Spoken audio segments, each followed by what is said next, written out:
there's a crying need for help and people to advocate for those that are unable to advocate for themselves, as in particular our young innocent children.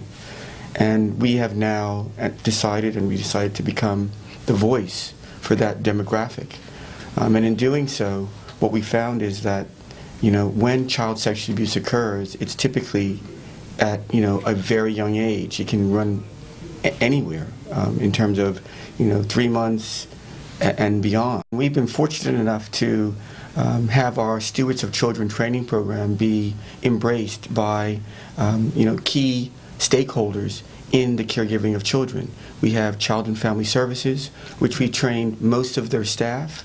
They've extended that to their foster families. We've had and collaborated with the Vulnerable Victims Unit of the police force and trained their members. We've worked with the Serious Assaults Response Team and trained the nurses that deal with, victims associated with assault, sexual abuse. We've worked with the Women's Resource Center. We've worked with the Family Center. We've worked with the Center Against Abuse, and in training them in the Stewards of Children. We've also worked with the schools, private and public, to train the teachers.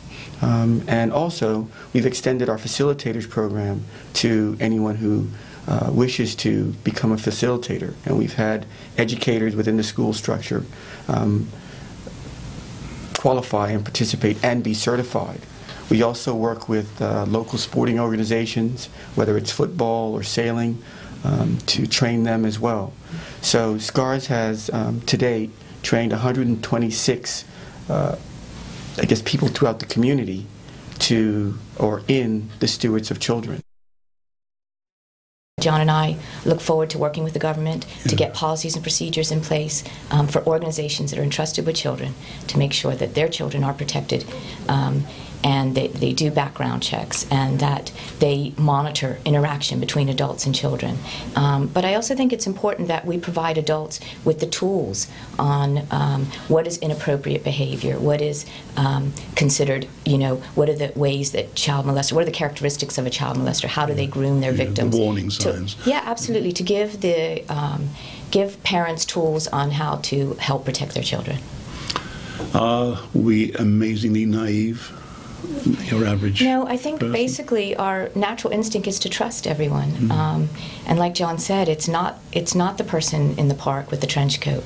It is people that we know, love, and trust, unfortunately, that commit this crime. And I think what makes it such an uncomfortable topic, it is the topic of sex. And we, as people, as humans, have trouble talking about sex. We try to encourage parents, give them the tools like, let's call body parts what they are. Let's not use pet names. Let's model comfortable touch and not forcing hugs, and listen to our children. And unfortunately it does cross a line of, we don't want to make everybody fearful and paranoid, but I think at the end of the day we want to provide children with ways that they can protect themselves. No, I haven't seen your name on the list of charities raising money for their work. Would you like to be, or is there no need for that? No, we would love to be.